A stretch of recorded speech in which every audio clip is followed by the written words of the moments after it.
এর গাড়ি থেকে বের হতেই তার চোখ পড়ে আদ্রিতার পেছনে একটা বিলাই দৌড়াচ্ছে, আর সেটা দেখে আদ্রিতা চিল্লাচিল্লি করছে, এক প্রকার লাফাচ্ছে বলা চলে। নীর রাগ করবে নাকি হাসবে ভেবে কুল পাচ্ছে না, কারণ এই মুহূর্তে আদ্রিতাকে দেখে কেউ বলবে না সে 20 বছর বয়সী কোনো যুবতী মেয়ে, বরং তাকে দেখে যে কেউ বলবে 13 কিংবা 14 বছরের এক বাচ্চা মেয়ে। নীরকে দেখে আদ্রিতা দৌড়ে তার পিছে দাঁড়ায়, আর তার শার্ট খামচ ধরে যেন তার সামনে গুন্ডাদের দল, আর তাদের ভয়ে আদ্রিতা নীরের পেছনে আশ্রয় নিয়েছে। এদিকে আদ্রিতার হালকা বড় নখের থাবায় নীরের পিঠে দেবে গেছে ইতিমধ্যে, তবুও নীরের হেলদোল নেই, মুখে ব্যথার লেশমাত্র আভাসও নেই, না আছে বিরক্তি। এতক্ষণ আদ্রিতার জন্য জন্ম নেওয়া সকল অভিমান অভিযোগ যেন এক নিমিষে পালাই গেল বাতাসের সাথে। প্লিজ ওইটাকে সরান, আমার ভয় করে। আজ অবধি কাউকে দেখেছো বিলাই দেখে ভয় পায়? সামনে আসো। না না, হাতও দিবে? একবার দিয়েছিল ডাক্তার, আটটা ইঞ্জেকশন দিয়েছিল জানেন? আব্বু কত না করলাম তাও দিল। আপনি ওইটাকে সরান। আরও গভীরভাবে নীরের শার্ট খামচে ধরে রাখে। বেলে এবার আদ্রিতার পায়ের সামনে বসে পড়ে। আদ্রিতার পায়ের নরম কিছুর আভাস পেতেই পিট পিট করে চোখ মেলে তাকায়, আর তাতেই তার জান পাখি উড়ে যায় এক চিৎকারে নীরের কাঁধে। নিঃসহ আশেপাশের মানুষও হতদম্ব হয়ে যায়। একটা মানুষ বিলা দেখে যে জমের মতো ভয় পেতে পারে তা আদ্রিতাকে না দেখলে হয়তো কেউ বুঝতেই পারে না। নীর আর কোনো উপায় না পেয়ে কাঁধে নিয়ে গাড়ির রুফে বসায় দেয়। ওপেন ইওর আইস। আদ্রিতা এবার তাকায়, দেখে সত্যি সত্যি বিলাই রাস্তার দিকে দৌড় দিয়েছে। এবার আশেপাশে তাকাতেই হক চকিয়ে যায়, কারণ প্রায় সবার চোখ তাদের দিকেই। এবার আদ্রিতার মাথায় আসে সে এতক্ষণ কি করেছে, লজ্জায় নিজেই লাল হয়ে যায়। ইস, কি কাণ্ডটাই না করলাম। রাক্ষস রাজা নির্ঘাত ক্ষেপে বোম হয়ে আছে। এবার আমার কল্লা হারানো থেকে আর কেউ বাঁচাতে পারবে না, তা আমি 100% নিশ্চিত। এই বেটা কখন বলে আমাকে বুড়িগঙ্গা নদীতে ডুবাবে। আদ্রিতা ভয়ে ভয়ে নীরের দিকে তাকাতেই তার চোখ আটকে যায় নীরের ধূসর বর্ণের চোখের দিকে। নীরের চোখ তখনও তার দিকে স্তব্ধ। আদ্রিতা নীরের দিকে ভালো করে খেয়াল করে। আজ এই প্রথম। আদ্রিতা মনে মনে বলে ওঠে, দুধে আলতা লোকটি, যেন বিদেশি। আর হবেও না বা কেন? বড় খালা আর খালু তারাও যে এমনই, একদম নানুজানের মতো। অতিরিক্ত রোদের তাপে ফর্সা বুকটা কেমন লালচে হয়ে এসেছে, যা তার সৌন্দর্য কমানোর বদলে বাড়িয়ে দিচ্ছে কয়গুণ। লম্বা হবে 6 ফুটের কাছাকাছি বা তার চেয়ে 1-2 ইঞ্চি কম বেশি। গালে হালকা দাড়ি মনে হয় কিছুদিন আগে কাটিয়েছে। থুতনির পাশে কেমন একটা কাটা দাগ। আদ্রিতা এইসব ভাবতে ভাবতে কখন নীরের কাটা দাগের দিকে হাত বাড়ায় দেয়, নিজেও টের পায় না। এদিকে নীর নিজেও আদ্রিতার দিকে তাকায় থাকায় সেও টের পায় না। হঠাৎ দুজনার ধ্যান ভাঙ্গে রিয়াজের ডাকে। বনু, এই নে তোর আইসক্রিম, এবার চল বাসায় যাই, অনেক গরম। মেহের কইয়ে থাকবে? শপিং করছে তার বান্ধবীর সাথে। তো তুই ওকে রেখে চলে যাবি ইডিয়েট? রিয়াজের গালে থাপ্পড় দিয়ে। এটা কিন্তু ঠিক না, আমি বড় হয়েছি, তুমি এইভাবে সবার সামনে আমাকে হ্যারাস করতে পারো না। কাঁদো কাঁদো হয়ে সাথে সাথে নীর আরেকটা থাপ্পড় বসা দেয়। আদ্রিতা নিচে নেমে ভয়ে দাঁড়ায় পড়ে। এত বড় ভাইয়ের গায়ে যেমন বিনা দোষে মারছে, সে আজ অব্দি যা যা করছে তার জন্য না জানি কয়টা মারে, তাই আগে ভাগে দূরে সরে দাঁড়িয়েছে। এই জন্মে সে নীরের সাথে যাবে না, না জানি এক পায়ে তাকে কয়টা মারে। এবার কিন্তু আমি পুলিশের কাছে যাব, তোমার নামে হ্যারাসমেন্টের চার্জ লাগাবো। সাথে সাথে পরে আরেকটা থাপ্পড়। রিয়াজ এবার আদ্রিতার পেছনে যা দাঁড়ায় আঙ্গুল তুলে কিছু বলতে যাবে, তার আগে নীর নিজের শার্টের হাতা ফোল্ড করে আগাতে নিলে আদ্রিতা রিয়াজ দুজনেই দেয় ভোদর। সাথে সাথে আদ্রিতা একটা ইটির সাথে বেজে পড়ে, যেতে নিলেই নীর দৌড়ে আসতে নেয়। রিয়াজও হতদম্ব হয়ে যায়। ততক্ষণে কেউ একজন আদ্রিতার হাত কেউ টেনে দাঁড় করিয়ে দেয়। আদ্রিতা পেছনে তাকিয়ে দেখে তখনকার শপিং মলে দেখা সে লোকটি। কি ম্যাডাম, যখন দেখি তখনই ধাক্কা খান, না হলে পড়ে যান। এটা তো শপিং মল, বাচ্চাদের পার্ক না, লাগেনি তো আপনার? আদ্রিতা লজ্জিতভাবে মাথা নিচু করে মাথা ঝোঁকায়, যা দেখে নীরের চোয়াল শক্ত হয়ে আসে। সে দ্রুত পায়ে এগিয়ে আসে, ততক্ষণে রিয়াজ ছেলেটির দিকে হাত বাড়িয়ে দেয়। ওর তরফ থেকে আমি সরি বলছি ভাইয়া। বাই দ্য ওয়ে, আমি রিয়াজ চৌধুরী। হাই, আমি আয়াজ সুবহান শেখ।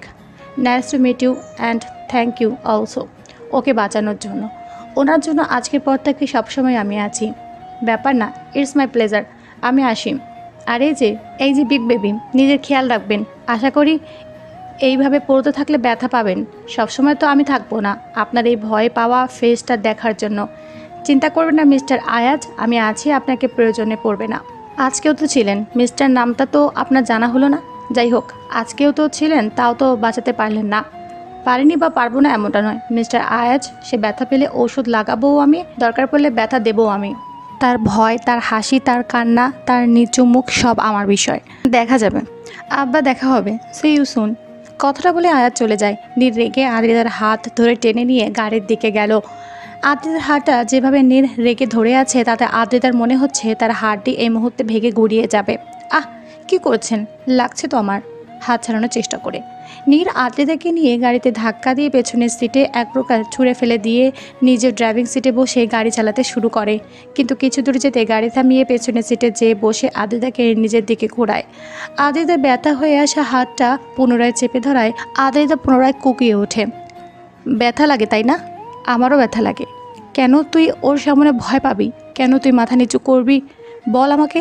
তোর দায়িত্ব আমার। তোর ব্যথা, তোর লজ্জা, তোর হাসি, তোর কান্না সব কিছু আমার দায়িত্ব। এই আমি বাদে আর কারো না, কথাটা মাথায় গেঁথে রাখ। এই জীবনে আমি মরি আর বাঁচি, আমার নিঃশ্বাস চলুক বা না চলুক, আমার হাত পা সক্ষম থাক বা না থাক, আমি এই দেশে থাকি বা জাহান্নামে, তোর প্রতিটা নিঃশ্বাস শুধু আমার জন্য। আদ্রিতা এবার রেগে যায়। মানে কি? আমার হাত ছাড়ুন। আমি মানুষ, কোনো পুতুল নই যে সবার কথা শুনে চলবো। আমাকে কি মনে হয় আপনার? হ্যাঁ, আপনি যা বলবেন তাই করতে আমি বাধ্য নই। তুই বাধ্য। আর আমার কথা হেরফের হলে আমার চেয়ে ভয়ঙ্কর কেউ হবে না। আপনার চেয়ে ভয়ঙ্কর আদৌ কেউ আছে? রাক্ষস রাজা একটা। সবার ওপর আপনার হম্পি দম্পি চলবে না, আমার ওপর তো একদমই না। নীর কিছু বলতে যাবে তার আগেই তার ফোন বেজে ওঠে। সে নাম্বারটা দেখে আদ্রিতাকে ছেড়ে গাড়ি থেকে বেরিয়ে আসে। মিনিট দুয়েক পর নীর গাড়ির ভেতরে ঢুকতেই দেখতে পায় আদ্রিতা গাড়িতে নেই। কল আসায় বিনা গাড়ি লক করে বেরিয়ে গেছিল। নীরের রাগে মাথা ফেটে যাচ্ছে। মন চাচ্ছে হয় আবিরকে মেরে ফেলতে। সব রাগ যে কেন জানি তার আবিরের উপরেই পড়ছে। খালি সে কখনো আদ্রিতাকে নিজের সাথে জড়ায়নি বা কোনো প্রকার অপমান করেনি, সেজন্য তাকে কিছু বলেনি। কারণ কারো প্রতি ভালোবাসা না আসাটা তো দোষের কিছু নেই। সবাই সবাইকে ভালোবাসে না, কিন্তু নীর নিজের বেলায় তেমনটা হতে দেবে না। দরকার পড়লে জোর করে হলেও নিজের কাছে আটকে রাখবে। দরকার পড়লে হাত পা ভেঙে দিবে, তাও নিজের কাছে রাখবে। নীর ফোন বের করে লোকেশন অন করতেই আদ্রিতার লোকেশন পেয়ে যায়। বাঁকা হেসে গাড়ি নিয়ে এগিয়ে যায় সেদিকে। কিছু দূর যেতে চোখ পড়ে রিক্সাতে হালকা লাল আভার ওড়না। যেহেতু বিকেল টাইম, সেজন্য এই রাস্তায় তেমন কোনো মানুষ না থাকায় নীর গাড়ির স্পিড বাড়িয়ে রিক্সাটাকে ওভারটেক করে। হঠাৎ এমন হওয়ায় রিক্সাওয়ালা টাল সামলাতে না পেরে হঠাৎ ব্রেক কষতে যেয়ে আদ্রিতা সহ রিক্সা চালক সামনের দিকে ঝুঁকে পড়ে। আদ্রিতা রেগে মেগে রিক্সাওয়ালার পাওনা মিটিয়ে নিচে নেমে হাঁটতে শুরু করে। নীরও গাড়ি সাইড করে আদ্রিতাকে কাঁধে তুলে নেয়। আরে কি করছেন? নামান আমাকে। এটা কিন্তু একদম ঠিক হচ্ছে না। আমি আপনার নামে মামলা করতে যেয়ে থেমে যায় আদ্রিতা। মনে পড়ে যায় রিয়াজের মামলা বলায় কতগুলো থাপ্পড় খেতে হয়েছে। আদ্রিতা ইচ্ছা মতো ঘুষি মারতে থাকে, কিন্তু নীরের হেলদোল না দেখে থেমে যায়। একসময় গাড়িতে নামিয়ে দেয়। আদ্রিতাও গাল ফুলিয়ে বের হতে নিলেই নীর বলে ওঠে, আবার যদি কোলে ওঠার মন চায় তাহলে বের হতে পারো। এমন নরম জিনিস কাঁধে নিতে আমার খারাপ লাগবে না অবশ্যই। নীরের কথা শুনে আদ্রিতার নাক মুখ কুঁচকে ফেলে। ছি, অসভ্য। সভ্য হলে আমাকে আর এই জন্মে বাবা ডাক শোনা লাগবে না। এই আপনার মুখে লাগাম নেই? না। অসভ্য, অসভ্য। না মুখে লাগাম আছে আর না কাজের। মুখ ফুলিয়ে নীর এবার আদ্রিতার দিকে ঝুঁকে যায়। হঠাৎ এমন হয় আদ্রিতা হকচকিয়ে ওঠে। আমি হিন্দি বলতে পারি না, তাই জায়গাগুলো স্কিপ করছি, আপনারা করে নেবেন। তুমি পাশে থাকো আর আমি নিজের লাগামে থাকি। তো দুঃখিত প্রিয়তমা, ভালোবাসার কেউ এতটা ভদ্র হয় না। নীর আদ্রিতার বুকে ফু দিয়ে দূরে সরে আসে। আদ্রিতার কানে এখনও বাজছে নীরের স্লো ভয়েসে কথাগুলো। সে হিন্দি বোঝে, এই লাইনটাও বহুবার অনলাইন জগতে দেখেছে, কিন্তু সরাসরি এই কথা যে এতটা নেশা থাকে তা সে জানতো না। এই কথাটা তো সেও আওড়িয়েছিল বহুবার, কিন্তু কই, তার কথাতে কি আদৌ সেই নেশা ছিল? কই, তাহলে তো সেদিন আবিরেরও এমন অনুভূতি হওয়ার কথা। কিন্তু না, সেদিন তো আবির তার মতো গ্রাস হয়নি, বরং তার ঝাঁচালো কথায় ক্ষতবিক্ষত হয়েছিল ষোড়শী কন্যা। এক সপ্তাহ পরে আদিতা চান্স পেয়েছে দ্য মেমোরিয়াল মেডিকেল কলেজে। তার নানার মৌখিক পরীক্ষায় তার কথায় দক্ষতা এবং আত্মবিশ্বাস দেখে প্রতিটি মানুষই মুগ্ধ হয়েছিল। ভার্সিটিতে প্রবেশ করতেই তার চোখ যায় তার বন্ধুমহলের দিকে। খুব কম সময়ে মানুষগুলো তার বড্ড আপন হয়ে গেছে, যেন বহুদিনের চেনা। তার 5 জনের এই বন্ধুমহল তার খুব প্রিয় হয়ে উঠেছে। সবগুলোই প্রাণোচ্ছল। সবার আগেই চোখ যায় তার রামিসার দিকে। চশমা পরা লম্বাটে মুখটার দিকে তাকাতেই তার একটা কথা মনে আসে, পরাক্ষ। মেয়েটা সারাদিন বই নিয়ে পড়ে থাকে, যার জন্য কম খেপায় না তাকে সিয়াম আর রাদীপ। কিন্তু এই মেয়ে বই থেকে মুখ তুলবেই না। যেখানে অবসর সময় সবাই গল্প আর আড্ডা করতে ব্যস্ত, সেখানে সে বইয়ের পাতা উল্টাতে ব্যস্ত। কিন্তু অদ্ভুত এক কারণে সে আদ্রিতাকে খুব ভালোবাসে। এই ভালোবাসার কারণটা কিছুতেই বুঝতে পারে না আদ্রি। রামিসার থেকে চোখ সরাতেই তার চোখ যায় চাঁদনির দিকে। মুহূর্তে যেন চোখে মুখে শান্তি শান্তি একটা ভাব অনুভব করে সে।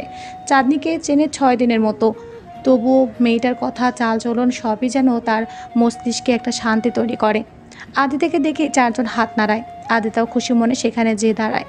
রাধি বলে ওঠে, কিরে হবু সাইক্রেটিক, তুই কি এই জীবনে তাড়াতাড়ি আসতে পারবি না? আরে আমি তো তাড়াতাড়ি আসতে চেয়েছিলাম, কিন্তু আমার বাড়িতে 3টা হিটলার আছে না, আমাকে না খাইয়ে বেরিয়ে হতে দেবে না। সবচেয়ে বড় হিটলার ওই রাক্ষস রাজা, জীবনটা তেনা তেনা করে দিল। আজ ওর জন্য নানু কতগুলো বকা দিল। আমি নাকি খাই না, পানি খাই না, রাত জেগে ফোন চালাই গাল ফুলিয়ে। আহারে বেচারা, আমার আদু বড়িটা থাক, কান্দে না, ললিপপ কিনে দেবো নে। চাঁদনির কথা সবাই কিটকিটিয়ে হেসে ওঠে। আদিতা চোখ ছোট ছোট করে তাকায়। তখনই পাশ থেকে সিএম বলে ওঠে, ওই দেখ দোস্ত, তোর রাক্ষসটা যাইছে। ওই কিছু গিলে খাক আর না খাক, তোর রাক্ষস রাজাকে সব মেয়েরা চোখ দিয়ে গিলে খাবে পাক্কা। সিএমের কথায় সবাই ওই দিকে তাকায়। রামিসা এবার বইয়ের মাঝখান থেকে চোখ মেলে নীরের দিকে চোখ দেয়। সাথে সাথেই তার চোখ ঘুরিয়ে নেয় আদ্রিতার দিকে। দীর্ঘশ্বাস ফেলে পুনরায় চোখ মেলে ধরে বইয়ের পাতায়, এই দুনিয়ায় হয়তো সবচেয়ে কঠিন কাজ হলো নিজের প্রিয় মানুষটাকে অন্যের প্রিয় হতে দেখা। আদ্রিতা নীরের দিকে তাকায়। আসলে নীরকে আজ অদ্ভুত রকমের সুন্দর লাগছে। ব্লু শার্ট, হোয়াইট প্যান্ট, হাতে একটা অ্যাপ্রন, শার্টের বোতামে সানগ্লাস গুজে রাখে, ডান হাতে ব্র্যান্ডেড ওয়াচ। সব মিলে যে কোনো মেয়ে তার দিকে তাকাতে বাধ্য হবে। হঠাৎ করে পাশ থেকে চাঁদনি আদিতাকে খোঁচা মারে, কি ব্যাপার রাধু ভাই, তুই এত রাক্ষস রাজা কি আজ টুইনিং করে ড্রেস আপ করে এসেছিস নাকি? চাঁদনির কথা আদ্রিতা এবার নিজের দিকে তাকায় তো একবার নীরের দিকে। আসলেই আদ্রিতাও আজ ব্লু রঙের সাদা গাউন, লেডিস জিন্স, সাদা হিজাব পরে এসেছে। কিন্তু বাড়ি থেকে বের হওয়ার সময় তো উনি ব্ল্যাক পরেছিল রোজদিনের মতো। হঠাৎ করে ব্ল্যাক ব্লু হয়ে গেল কি করে? সাথে সাথেই সিয়াম আদিতার মাথায় টোকা দেয়, তুই আসলে একটা মাথা মোটা, তোর যে বেশি বুদ্ধি তো এখানকার ক্লাস 6-এর মেয়ের মাথায় বুদ্ধি, যা রামিসার মতো বই নিয়ে বসে থাক। আদিতা রেগে সিয়ামকে তাড়া করতে শুরু করে। রামিসাও বই বন্ধ করে তাদের দুষ্টুমি দেখে হেসে ওঠে। আর সে হাসির দিকে মুগ্ধ হয়ে তাকায় থাকে রাদীপ। প্রথম দিন থেকে এই মেয়েটার প্রতি অদ্ভুত টান অনুভব করে। তারা একে অপরকে চেনে দীর্ঘ 6 বছর। শুধু সে আর রামিসাই না, বরং চাঁদনি আর সিএমও 6 বছরের মতো পরিচিত। আর রাদীপ দেখতে কম সুন্দর না। নীরের পরে যদি কলেজের কেউ ক্রাশ বয় হয় তাহলে সেটা নিঃসন্দেহে রাদীপ। এমনকি সিনের আপুরাও রাদীপের সাথে ফ্লার্ট করতে ছাড়ে না। রাদীপও তাদের সাথে তাল মিলায়। কিন্তু এই ফ্লার্টবাজ রাদীপও যে এক পারাক্ষু চাশমিশের জন্য পাগল, সে খোঁজ কি আদৌ কারো আছে? খানবাড়িতে এক প্রকার শোকের ছায়া নেমে এসেছে বলা যায়। কিছুক্ষণ আগেই স্লিপার খাওয়ার জন্য লিনার বাচ্চা পেটেই মারা যায়। সবার মুখে কষ্টের ছাপ স্পষ্ট, কিন্তু লিনার চোখে মুখে স্পষ্ট রাগ। আমি জানি এইসব তোরে বদদোয়ার জন্য হয়েছে আদ্রিতা। আমি ছাড়বো না তোকে। তোকে তোর কাজের শাস্তি যদি না দিয়ে ছেড়েছি, আমিও লিনা নই। তোর জন্য আমি আমার বাচ্চাকে হারালাম, তুইও তোর জীবনে সব হারাবি, যেইটুকু অবশিষ্ট আছে তাও হারাবি। আমি লিনা, বেঁচে থাকতে তোর সুখ স্থায়ী হবে না। মনে মনে হঠাৎ করে আদ্রিতা বিষম খেয়ে চাঁদনি আদ্রিতার দিকে পানি এগিয়ে দেয়। কি রাধু ভাই, কে গালি দিছে রে তোরে? কে আর দিবে, দেখ ওই রাক্ষস রাজাই কিছু একটা নিয়ে বক্সে মনে হয়। কাজ কি আর তার, পারে তো শুধু একটাই আমার। আর কিছু বলার আগেই জিভ ভাই কামড় দেয়। তাকে এইভাবে দেখে চাঁদনি সামনে তাকাতে সেও ঢোক গেলে। ক্যান্টিনের গেটের সামনে আদ্রিয়া, নীর আর তার 3টা ক্লাসমেট দাঁড়িয়ে আছে। 5 জনের এই গ্রুপ এই মেডিকেলে এক প্রকার জনপ্রিয় বললেই চলে। সবচেয়ে বেশি আদ্রিয়ান নীরের, কিন্তু বাকি 2 জন ছাড়া মানায় না তাদের আদ্রিয়ান। নীর, আশিক, আলতাফ আর মিথিলা তাদের সামনে এগিয়ে আসে। মিথিলাকে দেখে আদ্রিতার গলা শুকিয়ে আসে। মনে পড়ে যায় শপিং মলের ঘটনা। এই মেয়েটাই তো সে, যার সাথে সে জামারানি ঝামেলা হয়েছিল। এই সেরেছে। একসাথে এতগুলো ঝামেলা আমার সাথে কেন হয়? একে নীরকে হিটলার বলেছি, আর একে রাক্ষস রাজার ফ্রেন্ডের সাথে ঝামেলা করেছি। কথাটা যদি ওর কানে যায়, আমার কানে নির্ঘাত 5-5টা তবলা বাজবে।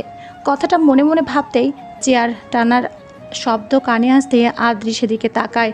দেখে নীর তার পাশে এসে বসেছে। আদ্রি তার চেয়ারে পা দিয়ে নিজের দিকে টেনে বলে ওঠে, কি জানি বলছিলে তুমি? হিটলার, রাক্ষস আর কি জানি আদি? আমার মনে নাই, তোর মনে আছে? ভুলে যার ভান করে। আমিও ভুলে গেছি। বনু কি জানি বলছিল। ভাইও, আমি তো মজা করছিলাম সত্যি, কাঁদো কাঁদো হয়ে। আদ্রি তার ফেস দেখে সবাই হেসে ওঠে। আদ্রি বলছে এতক্ষণ সবাই ওর মজা নিচ্ছিল। তোমরা ভীষণ খারাপ। খারাপের দেখেছো কি?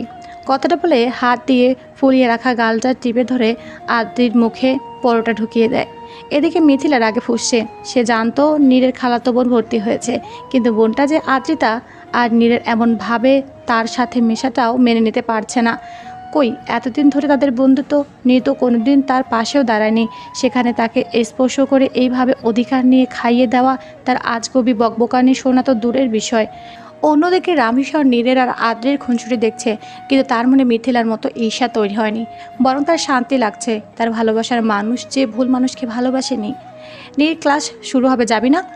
মিথিলার কথায় নীর তেমন পাত্তা দিল না, বরং নীরের জায়গা আলতা বলে উঠল, তুই কবে থেকে ক্লাস নিয়ে এতটা পাঞ্চুয়াল? কবে থেকে হলি? আগে তো ছিলি না। সেটা তোকে বলার প্রয়োজন নেই আমার। তোরা দেখ, এইসব আধিক্যতা আমার শখ নাই। কথাটা বলেই রেগে সেখান থেকে চলে যায় মিথিলা। আশিক সেটা দেখে বলে ওঠে, এর আবার কি হলো? পেতনির মাথায় কি ভূত ভর করেছে নাকি? হতে পারে। সবাই আলতাপের রিয়াকশন দেখে হেসে দেয়। এদিকে আশিক সবার অগোচরে চাঁদনির দিকে তাকায়, চোখ টিপে মারে। হঠাৎ এমন হওয়ায় চাঁদনি হাসি থামিয়ে চুপচাপ আদ্রিতার হাত ধরে বসে থেকে খাওয়ায় মন দেয়। আদ্রিতা যেহেতু ফার্স্ট ইয়ার, সেজন্য তাদের বরণ করার দায়িত্ব ফাইনাল ইয়ারের স্টুডেন্টদের উপরে পড়েছে, যার কারণে নিঃসহ আর স্টুডেন্ট ব্যস্ত হয়ে পড়েছে কলেজ এবং মেডিকেলের দুইটাই সাজাতে। যেহেতু জায়গাটা বড়, সেজন্য টাইমও বেশি লাগবে, তাই স্টুডেন্টদের ছুটি দেওয়া হয়েছে, যার কারণে 3 দিন যাবৎ নীর আর আদ্রির দেখা নেই। আদ্রির তেমন কোনো সমস্যা না থাকলে নীরের মাথায় চড়ে গেছে রাগ। একে তো কাজের কারণে রাত হচ্ছে ফিরতে, আবার তাড়াতাড়ি চলে যেতে হচ্ছে, সেজন্য আদ্রির দেখা নাই। এদিকে আদ্রি তো একবার একটু চেষ্টা করছে না বলে তার রাগ আকাশ চুম্বে। আমি না হয় কাজে ব্যস্ত, সে কি করছে? হ্যাঁ, মহারানী ভিক্টোরিয়া কোত্থাকার। 3 দিন হলো খাওয়া দাওয়া কি রুমে করে? একদিন দেরি করে ঘুমালে কি এমন ক্ষতিটা হয় ওর? মাত্র তো বাজে 11টা, তাতেই মহারানীর ঘুম। ভাল লাগে না। একবার পাই সামনে, যদি দুগালে 2টা থাপ্পড় না দিছি, কত বড় ব্যাককল। নীরকে অপেক্ষা করায়। একবার পাই সামনে, রাক্ষস রাজা বলে না, রাক্ষসের মতো গিলে খাবো। পাই সেটা কি আমার?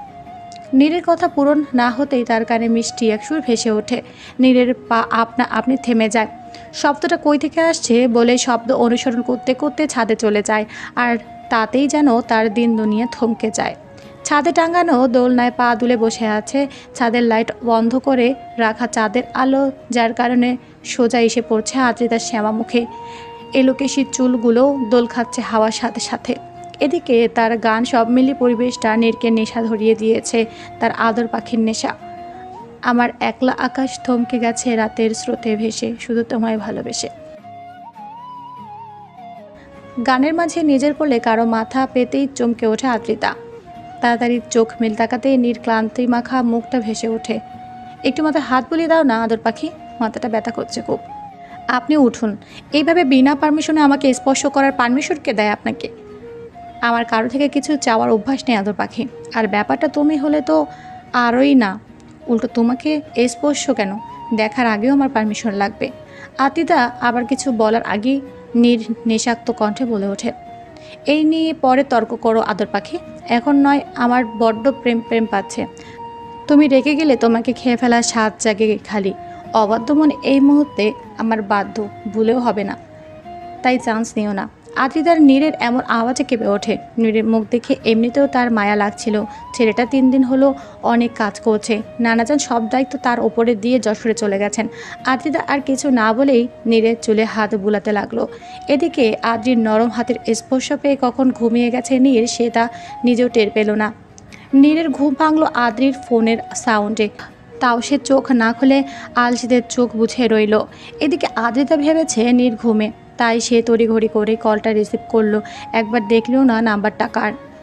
কল রিসিভ করে কানে আসতে ওপার থেকে পুরুষালী কণ্ঠ ভেসে উঠল, কেমন আছো বুড়ি বাচ্চা? অবশ্য আমাকে ছাড়া তুমি যে ভালো থাকবে না তাও আমি জানি। চিন্তা করো না, খুব জলদি তোমাকে তোমার শহর থেকে তুলে আমার পৃথিবীতে নিয়ে আসবো, আমার রাজ্যে রানী করে। তৈরি থেকো, যেদিন আমি আসবো সেদিন আমাকে কেউ আটকাতে পারবে না তোমাকে আমার করে নিতে। কথাটা বলে কোল কেটে দিল। ওমা, এই আবার কোন পাগল? সব মাথার তার ছিঁড়া পাবনা ফেরত পাগল কি আমার কপালে জুড়েছে? আজম কাণ্ড, বিড়বিড় করে বলে উঠল। এদিকে ফোনের অপর পাশে বলা সমস্ত কথা নীরের কান অবধি পৌঁছেছে। তোমার সাথে যারা অন্যায় করেছে তাদের শাস্তি নেওয়ার জন্য তোমাকে প্রস্তুত আমি করব। কিন্তু যারা তোমাকে আমার থেকে কেড়ে নেওয়ার ফন্দি এঁটেছে তাদেরও শাস্তি আমি করব। আমার জান আমার প্রাণ ভ্রমরার দিকে নজর দিয়ে কাজটা ভুল করলে মিস্টার আয়াজ নিজ সব সহ্য করে, কিন্তু নিজের জিনিসের উপর অন্য কারো ছায়া না। সেখানে তুমি আমার কলিজা নিয়ে টানাটানি করতে শুরু করেছো। যে কলিজা নিয়ে তুমি আমার কলিজায় হাত দিয়েছো, সে কলিজা আমি ছিঁড়ে ফেলবো না ভেবেছো মনে মনে? আদ্রির নিজের রুমে ঢুকে বিছানার কাছে যেতেই অবাক হয়। সেখানে একটা লাল চিরকুট আর তার পাশে লাল গোল্ডেনের শাড়ি, সাথে প্রয়োজনীয় জিনিস। আদ্রি অবাক হয়ে সবগুলো দেখতে দেখতে চিরকুট হাতে নেয়। সেখানে বড় বড় অক্ষরে লেখা, বেনারসি পাঠানোর সময় হয়নি, তাই লাল শাড়ি দিলাম। বধূ বেশে না হয় অন্য কোনো দিন দেখব, তার আগে হৃদয় হরণীর রূপে সাক্ষাৎ হোক। ইতি। এত আগ্রহ ভালো না। আদ্রি অবাক হয়ে তাকিয়ে আছে ছন্দের দিকে। তার মন বলছে এটা নীর, কিন্তু নীর তো এতক্ষণ ছাদে ছিল। তাহলে ভাবতে দরজার টোকা পড়ে। দরজা খুলে দিতেই একজন কাজের মহিলা প্রবেশ করলেন। তার হাতে আরও একটা প্যাকেট। সরি ম্যাম, এটা দিতে ভুলে গেছিলাম। এসব কে দিয়েছে চারু দিদি? এইসব তো স্যার দিয়েছেন। স্যার দিয়েছেন তো বুঝলাম, কিন্তু কোন স্যার? চারু নামক মেয়েটি কিছু বলার আগেই তার ডাক পড়ে নিচে। চারুর আর বলা হয় না। আদ্রিভাবে আদ্রব দিয়েছে হয়তো। সে এমন ফাজলামো তো করেই সেমেজ হওয়ার কারণে, তাই বিষয়টা মাথা ঘামালো না। পরের দিন সকালে ড্রেস কোড মোতাবেক জুনিয়ররা লাল গোল্ডেন শাড়ি আর পাঞ্জাবি পরবেন, আর বাকিরা শুধু গোল্ডেন আর লাল পরে যাবে। আদ্রি কোড হিসেবে রেডি হয়ে নিল। রেডি হয়ে নিচে নামতে হকচকিয়ে গেল, কারণ এক দুই জোড়া চোখ না, ডাইনিং রুমে উপস্থিত প্রায় সবার চোখ বর্তমানে আদ্রির দিকে। নমি কোথায় থেকে দৌড়ে এসে জাপটে ধরল আদ্রিকে। আদ্রি ডাল খেয়ে পড়তে পড়তে বাঁচল, cutie, I miss you so much and you are looking so beautiful. আদ্রির গায়ে চুমু খেয়ে, এতদিন পরে এসে আই মিস ইউ? আর কি করার, তোমার ওই হিটলার ভাই এর জন্য মুখ বাঁকিয়ে বিড়বিড় করে। কি বললি শুনিনি, আর বলো না। নানি মনে ছাড়তেই চাইছিল না বলে এতদিন পরে এসেছি। কলেজ বন্ধ থাকে, যা হয় আর কি, জোরপূর্বক হাসার চেষ্টা করে। আচ্ছা সে যাই হোক, রেডি হয়ে নে যা। আমি কিন্তু কেন? কারণ তুইও যাবি আমার সাথে, সেজন্য। এই না না, আমি যাব না।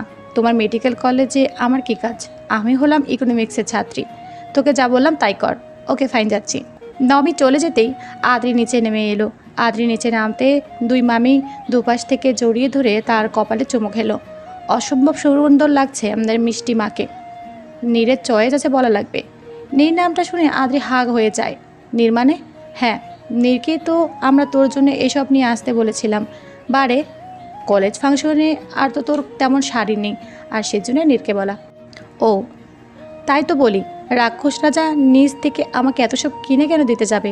কিন্তু কিনে দেওয়ার কারণও তো বুঝলাম, কিন্তু এমন অদ্ভুত চিরকুট কেন দিল এই পাগল লোক? খাওয়া দাওয়া শেষ করে নমি আদ্রিতা দুজনে বেরিয়ে পড়ল কলেজের উদ্দেশ্যে। ভেতরে ঢুকেই অবাক হয়ে তাকিয়ে রইল। অদ্ভুত সুন্দরভাবে সাজিয়েছে পুরো মেডিকেলকে। আসল ও নকল ফুলে সমাহারে ভরিয়ে তুলেছে। আদ্রিতা আর নমি ভেতরে প্রবেশ করতে আদ্রিতার বন্ধুমহল তার দিকে এগিয়ে এলো। সবাই মিলে নমির সাথে পরিচয় হয়ে তাকে নিয়ে চলে গেল স্টেজের দিকে। স্টেজের ভাইস প্রিন্সিপাল ভাষণ দিচ্ছে, যা অনেক স্টুডেন্ট মনোযোগ দিয়ে শুনছে, আর বাকিরা মানে আর কি লেখিকার মতো ফাঁকিবাজ, তারা ফোন টিপতে বা গল্প করতে ব্যস্ত। আদ্রিতারাও সিট খুঁজে বসে পড়ল। নমি এদিক ওদিক তাকিয়ে কে যেন খুঁজছিল। অনেকক্ষণ ধরে আদ্রি সেটা লক্ষ্য করছিল। কিরে, কিছু খুঁজছিস নাকি? তখন থেকে দেখছি এদিক ওদিক তাকাচ্ছিস। ইয়ে মানে ওয়াশরুমটা কই?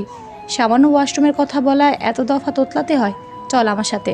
আরে না না, তুই আমাকে বল, আমি চলে যাব। আচ্ছা, স্টেজে যা, বাম দিকে, তারপর ডান দিকে ঘুরতে দেখবি লেডিস ওয়াশরুম। নমি মাথা দুলিয়ে সেদিকে রওনা দিল।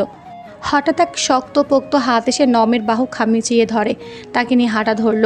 নমি জানে লোকটি কে, তাই সেও কোনো আওয়াজ না করে চুপচাপ হাঁটতে শুরু করলো। একটা রুমে এনে ছেড়ে দিল পুরুষালী হাত।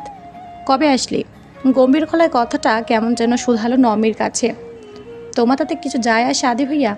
সাথে সাথে আদ্রিয়ানের চোখ মুখ রক্তিম আকার ধারণ করে। তোকে যেইটুকু প্রশ্ন করা হয়েছে সেইটুকু প্রশ্নের উত্তর দে। আমি বাধ্য নেই আদি ভাইয়া। অবশ্যই তুই বাধ্য। তুমি বাধ্য না হলে আমি কেন বাধ্য হতে যাব? উত্তর দাও আমাকে। Because you are my legal wife, damn you. দেয়ালে সজোরে ঘুষি মেরে। সেদিন তো একই কথা আমিও বলেছিলাম আদি ভাইয়া। জবাবে তুমি কি দিয়েছিলে মনে আছে? ছোটোবেলা ওইসব বড়দের খেলা আমি মানি না, বের হয়ে যা আমার চোখের সামন থেকে, এটাই তো বলেছিলে তাই না? তাহলে যেখানে বউ হিসেবে মানো না, সেখানে কিসের বাধ্য বলতে পারো? মানতাম না, এখন মানি। আমি কোনো পুতুল নই আদি ভাইয়া যে তুমি যখন ইচ্ছা বউ হিসেবে স্বীকৃতি দেবে, যখন ইচ্ছে কেড়ে নেবে। দেখে নেব। কি দেখবে বলো? ছোটবেলা থেকে তো দেখেই আসছি, যখন ইচ্ছা তুমি আমার কাছে চলে আসো অধিকার চাইতে, আমার উপর নিজের জোর খাটাও, তুই এটা করতে পারবি না, সেটা করতে পারবি না। কিন্তু যখন আমি একবার জোর খাটালাম তোমার আর সহ্য হলো না। দেখ সেদিন আমি রেগেছিলাম, আর তুইও কাউকে কিছু না বলেই নানি বাসায় যে ঘাপটি মেরে বসে পড়লি। তাই আর গ্রেট আদ্রিয়ানের ইগো হার্ট হয়, রাইট? যে কিভাবে তার ইশারায় চলা পুতুল তার বিনা অনুমতি নিয়ে চলে যায়। নমি আরও কিছু বলার আগে আদ্রিয়ান নমির ঠোঁট জোড়া নিজের দখলে নিয়ে নেয়। কিছুক্ষণ নিজের মতোই চুমু খেয়ে ছেড়ে দিয়ে বেরিয়ে যায়। নমি সেখানে হাঁটু মুড়ে বসে পড়ে। নীর এদিক ওদিক খুঁজে আদ্রিতাকে পেছনের দিকে দেখতে পেয়ে তাকে ইশারায় সামনে ডাকে। সাথে সাথে চাঁদনি আর সিয়াম তার হাত ধরে দৌড় মারে। আদ্রিতাকে দেখে মুচকি হাসে নীর। নীরের হাসি দেখে দমটা কেন যেন আটকে আসতে শুরু করে। এই লোকটার আজ হয়েছে কি? এমনি হাসে কেন? ভোট ধরলো নাকি আজব? এমন হাসি দেখলে ভয় লাগে, না জানি কোন খুরাফাতি চলছে মাথায়। আদ্রিতা সামনে আসতেই নীর তার সামনে এসে তার হাত ধরে তাকে নিজের সাথে নিয়ে যেতে শুরু করে। আরে আরে, এভাবে টানছেন, টানে কই নিয়ে যাচ্ছেন? ছাড়ুন আমাকে। আর একদম চুপ। একটা কথা যদি মুখ থেকে বের হয় সাথে সাথে কিন্তু কিস করব বলে দিলাম। পরে বলিও না আমি আগে ওয়ার্ন করিনি। আদিতা রাগে ভয়ে দুঃখে চুপচাপ নীরের সাথে তাল মিলাতে শুরু করে। কিছু দূর যেতেই সামনে দাঁড়িয়ে থাকা লোকটিকে দেখে পা জোড়া থেমে যায়, যেন কোনো বরফের মাঝে গেঁথে গেছে তার পা। চেয়েও এগোতে পারছে না, নিঃশ্বাসটাও যেন বন্ধ হয়ে আসছে। চোখের পাতায় ভেসে উঠতে শুরু করেছে অতীতের পৃষ্ঠা। অস্পষ্ট স্বরে বলে উঠল, আব্বু। সাথে সাথে হাত বাড়িয়ে দিলেন মিস্টার খান। আদ্রিতা সব বলে ছুটে গেল নিজের আব্বুর বুকে, নিজের ভরসা স্থানে। এই বাহুজোর যে তার সবচেয়ে কাছের, তার সবচেয়ে আপন। আমাকে মাফ করে দে মা, আমার খুব কষ্ট দিয়েছে না আব্বু প্রিন্সেসকে। আব্বু পচা, একদম না আমার আব্বু বেস্ট। আদ্রিতা কান্না করতে করতে হেঁচকি তুলে ফেলেছে, তাও কান্না থামার নামগন্ধ নিচ্ছে না। প্রিন্সেস তো স্ট্রং, প্রিন্সেসটা কি কান্না করে দেখি? চুপ, না হলে কিন্তু আব্বু চলে যাবে। আদ্রিতা অনেক কষ্টে নিজের কান্না বন্ধ করে আনে, কিন্তু অতিরিক্ত কান্নার কারণে তার হেঁচকি বন্ধ হতে চায় না। বিশ্বাস করো আব্বু, আমার কোনো ছেলের সাথে কোনো ধরনের সম্পর্ক ছিল না। আমি জানি না ওই ছবি কিসের। আমি জানি মা ওইটা তোর ছিল না, কিন্তু আমি জানলেও এই সমাজ বা অন্য কেউ তো জানতো না। লিনা তোর ভিডিও এডিট করে আমাদের বলছিল যদি আমরা তোর সাথে খারাপ ব্যবহার না করি ওইটা ভাইরাল করে দেবে। তুই বল বাকিরা কি বুঝতো? তাদের কথা জ্বালা কি তুই সহ্য করতে পারতি? সেজন্য না চাইতেও আমাকে শক্ত হতে হয়েছে, আর তোর মাকে অমন ব্যবহার করতে হয়েছে। সব শুনে আদ্রি স্তব্ধ হয়ে যায়। লিনার প্রতি ঘৃণা তার মনটা বিষিয়ে দেয়। কাজটা তুই ঠিক করিস নি লিনা, তার শাস্তি তুই হারে হারে পাবি, আর আমি নিজেই দেবো। আর এটা আমার প্রমিস আমার বোনের কাছে। আদ্রিতা নিজের বাবাকে বিদায় দিয়ে ছুট লাগায় নীরের খোঁজে, আর পেয়েও যায়। একটু দূরে নীর দাঁড়িয়ে থেকে ফোনে কথা বলছে। আদ্রিতা আর কিছু না ভেবেই নীরকে পেছন থেকে জড়িয়ে ধরে। সাথে সাথে নীরের হাত থেকে ফোনটা স্কিপ হয়ে নিচে পড়ে যায়। তার হার্টবিটের গতি মুহূর্তে বেড়ে যায় কয়েক গুণ। হাত অনবরত কাঁপতে শুরু করে। Thank you so much. আজ আপনার জন্য আমার মনের অনেক বড় কষ্ট দূর হয়ে গেল। কিন্তু এই ধন্যবাদ যে আমার না অন্য কারো। চটজলদি আদ্রিতাকে নিজের থেকে ছাড়িয়ে নিয়ে কথাটা বলে ওঠে নীর। মানে? অবাক চোখে তাকায় নীরের দিকে। কাজটা নানা জানের, একটু আগেই নানা জান আমাকে কল দিয়ে সব জানালো, আর তার কথা মতোই খালুকে নিয়ে ভিতরে আসলাম। আমার অবদান এতটুকুই। ওহ, তাও ধন্যবাদ। যাও, এবার তোমার নাম একটু পরে অ্যানাউন্স হবে। আমার নাম কিন্তু কেন? আমি তো কিছুতেই ভাগ নিই নাই। তুমি নাচ দিবা? পাগল হইলেন? আমি এইসব নাচ টাচ পারি না। মিথ্যা কথা আমার সাথে বলে লাভ নেই আদর পাখি। তোমার সব কিছু জানা আমার। কিন্তু যাও, কিছু বলে এখন লাভ নেই। আপনি আসলে একটা রাক্ষস। আপনি কার অনুমতি নিয়ে আমার নাম দিয়েছেন বলেন? এর আগেও তোমাকে বলেছি তোমার ব্যাপারে আমাকে কারো থেকে অনুমতি নেওয়ার প্রয়োজন নেই, বরং তোমার সব কিছুর জন্য আমার থেকে অনুমতি নেওয়া আবশ্যক। আমি মানি না কিসের এত জোর আমার ওপর। হ্যাঁ, আপনি কোন অধিকারে আপনি অধিকার ফলান? আমি কোন অধিকার ফলাই তা জানার অধিকার তোমার আছে? কেন থাকবে না? কেন থাকবে? আরে আজব। আদ্রির কথা শেষ হওয়ার আগেই নীর আদ্রির কোমর জড়িয়ে নিজের বুকে টেনে নেয়। হঠাৎ এমন হওয়াটায় তাল সামলাতে না পেরে আদ্রিতাও নীরের বুকে হুমড়ি খেয়ে পড়ে। নীর আলতো হাতে আদ্রির চুলগুলো কানের পিঠে গুজে দেয়। মুখটা আদ্রির কানের কাছে নিয়ে এসে বলে ওঠে, একটা কথায় মাথায় সাজার নাও আদর পাখি, তুমি আমার একান্ত ব্যক্তিগত আমার। তুমি সেটা চাও আর না চাও, এই জন্মে পরকালে সব জায়গায় তোমার পিছে পাবে আমাকে। তোমার ছায়া অবধি তোমার সাথে না থাকলেও পাবা আমাকে। তোমার নিঃশ্বাসের ঘনত্ব প্রতিটি তাপে পাবা আমাকে। তুমি উড়বা, খোলা আকাশে উড়বা, কিন্তু সে আকাশেও পাবা আমাকে। কথাটা বলে আদ্রিকে ছেড়ে নিয়ে চলে যায়। আদ্রিতা সেখানে স্তব্ধ হয়ে দাঁড়ায় আছে। তার কানে বাজছে নীরের বলা সব কথা। তার প্রতিটা লোম জানান দিচ্ছে তার শরীরের শিহরণ নীরের কাছে আসা। নীরের স্পর্শ যেন ঝড় তুলে দিয়েছে। এ কেমন অনুভূতি, কেমন এক শিহরণ। কি হয়েছে এমন, কেন হচ্ছে এমন? এইসব তো আগে হয়নি। কেন নীরের কাছে আসায় আমি কিছু করতে পারলাম না? তার কথায় কেন এই স্তব্ধতা? উফ, মাথা কাজ করছে না আমার। নীরের কথা মতন একটু পরেই স্টেজের নাচ প্রদর্শনের জন্য ডাকা হলো আদ্রিকে। বাধ্য হয়ে আদ্রিতাকে স্টেজে উঠতে হলো। আদ্রিয়ান, সিয়াম, রাদীপ, চাঁদনি, সাথে সাথে তালি আর সিটি বর্ষণ করতে শুরু করলো। রামিসাও তাদের সাথে মিলে সমন্বয়ে তালি দিল। সাথে সাথে গান বেজে উঠল। নাচ শেষ হতে চারিদিকে করতালির আওয়াজে মুখরিত হয়ে যায়। আদ্রিতাও এতদিন পরে নাচ করে যেন নিজের আনন্দ ফিরে পায়। নাচতে নাচতে কখন যে নাচের মধ্যে ডুবে গিয়েছিল সে টের পায়নি। আরও একবার নীরের প্রতি কৃতজ্ঞতা জানায়। দূর থেকে নীর আদ্রির সম্পূর্ণ নাচ দেখেছে। আদ্রি যে এত সুন্দর নাচে তা আদ্রির বাবা অনেক আগে বলেছিল ওকে। সাথে স্টেজে পড়ে যাওয়ার কারণে স্টেজ ভীতি সম্পর্কেও জানিয়েছিল। তাই নীর না বলেই আদ্রির কাছে এমন সিচুয়েশন তৈরি করে যাতে তার মাথায় তখন স্টেজের চিন্তা না, বরং নীরের বলা কথাগুলো ইফেক্ট করছিল। তোমার রাস্তা তুমি নিজেই বের করবা, তোমার যুদ্ধ তুমি নিজেই করবা। আমি শুধু তোমার রাস্তা দেখাবো, তোমাকে তোমার গন্তব্যের জন্য বাহন হব।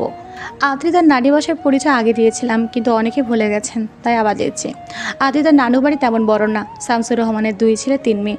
ওনার বড় ছেলে আলতাফ রহমানের 2 ছেলে আদ্রিয়ান আর ছোট ছেলে আদ্রফ রহমান আর ছোট ছেলে আকিব রহমান। তার 2 মেয়ে নমি রহমান এবং রুহি রহমান। দুজনেই এবার অনার্স প্রথম বর্ষের ছাত্রী।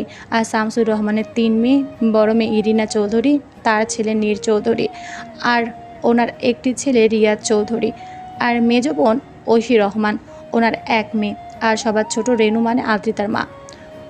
পুরা রহমান বাড়িতে আজ খুশির আমেজ। হবেই না কেন, বাড়ির মেয়ের বিয়ে ঠিক হয়েছে আর খুব শীঘ্রই রুহির বিয়ে হবে। সামনে শুক্রবার রিং পরিয়ে চলে যাবেন তারা বলেই ঠিক করে। আর এই অনুষ্ঠানের আয়োজন করা হয়েছে আদ্রিতার নানু বাসায়, যেটা গ্রামে রয়েছে। রায়পুরের ছোট এক গ্রামে বাস করতেন তারা। পরবর্তী সময়ে শহরে চলে আসেন, কিন্তু এখনও তাদের জমি জমা রয়েছে সেখানে, আর তা দেখাশোনা করার জন্য মানুষও রয়েছে। 2 দিন আগে সবাই রওনা দেয় রায়পুরের উদ্দেশ্যে নিয়ে। আদ্রিতার ফ্রেন্ড সহ সবাই একই বাসে করে যায়, কিন্তু গ্রামে পৌঁছাতে আদ্রিতার হাস্যোজ্জ্বল মুখটা অন্ধকার হয়ে আসে, কারণ তাদের সামনে খান বাড়ির সকলে দাঁড়িয়ে আছে। কিন্তু তাদের সমস্যা না, সমস্যাটা আবির আর লিনাকে দেখেই হয়েছে। লিনার মুখটা দেখার সাথে সাথে আদ্রির মনে পড়ে যায় সব ঘটনা, সব কষ্ট, তার আব্বু আম্মুর বলা কথাগুলো। না চাইতেও চোখ বেয়ে গড়িয়ে পড়ে কয়েক ফোঁটা নোনা জল। আদ্রিতাকে দেখেই আদ্রিতার বড় আম্মু তাকে বুকে জড়িয়ে নেয়। এতদিন পরে বড় আম্মু সান্নিধ্য পেয়ে কেঁদে ওঠা আদ্রিতা। খানবাড়ির সকলে ঘিরে পড়ে আদ্রিতাকে। শুধু বাদ থাকে আদ্রিতার মা বাবা আর আবির। আদ্রিতার বাবা মা লিনার ভয়ে এগোতে পারে না, দূর থেকেই মেয়েকে দেখে চোখে শান্তি করে। আর আবির তার এখানে কি হচ্ছে না হচ্ছে তাতে কিছু আসে যায় না। কেমন আছো বড় আম্মু? আমি ভালো আছি মা, তুই কেমন আছিস? আমি ভালো আছি। কেমন শুকায় গেছিস কেন? হ্যাঁ, নির্ঘাত খাওয়া দাওয়া করিস না? চেহারার হাল কী করেছিস? তোমার কাছে চিকন মনে হচ্ছে। ওই যে দেখেছ, নীর, আদ্রিয়ান, নানা আর মামিদের দেখিয়ে। ওরা পারে না 24 ঘন্টা আমাকে খাওয়াতে। একজন তো নাক টিপে ধরে মুখের মধ্যে খাবার ঢুকায় দেয়। নীরকে উদ্দেশ্য করে। আদ্রিতার বাচ্চা কথা শুনে সকলে হেসে দেয়। আপাই? হিমানের কণ্ঠ শুনে আদ্রিতা পেছনে ঘোরে। সাথে সাথে হিমানি দৌড়ে এসে জড়িয়ে ধরে আদ্রিতাকে। তুমি আমাকে ভুলে গেছো তাই না আপাই? তোর মতো পাগলিকে ভোলা যায় নাকি? একটা কল অবধি করে খোঁজ তো নিলা না। আমি তো জানি আমার দুষ্টু বুড়ি ভালো আছে। তো পেতনিরা কি খারাপ থাকে? আমি না, তোমার বোন পেতনি। আচ্ছা, তো আমার বোনকে কেন? আমি সাথে সাথে জিভায় কামড় দেয়। একে একে সবাই একে অপরের সাথে কুশল বিনিময় করে ভেতরে প্রবেশ করে। এতক্ষণ বাড়ির সকলে আদ্রিতার প্রতি ভালোবাসা দেখে ফুঁসে ওঠে লিনা। মনে মনে ভয়ঙ্কর পরিকল্পনা এঁটে নেয়। শয়তানে হাসি দিয়ে সেও গভীরে প্রবেশ করে। আদ্রিতা ফ্রেশ হয়ে বাইরে বের হতে দেখতে পায় নমির চোখ নাক ফুলিয়ে তার বিছানায় বসে আছে। নবীর আমার অবস্থা দেখে আদ্রিতার বুক কেঁপে ওঠে। কই, এর আগে তো নমিকে কখনো এইভাবে দেখেনি সে, তাহলে আজ কি হলো? নমির কাছে আসতেই নমি আদ্রিতাকে জড়িয়ে ধরে কেঁদে ওঠে, যা দেখে আদ্রিতার ভয় আরও বেড়ে যায়।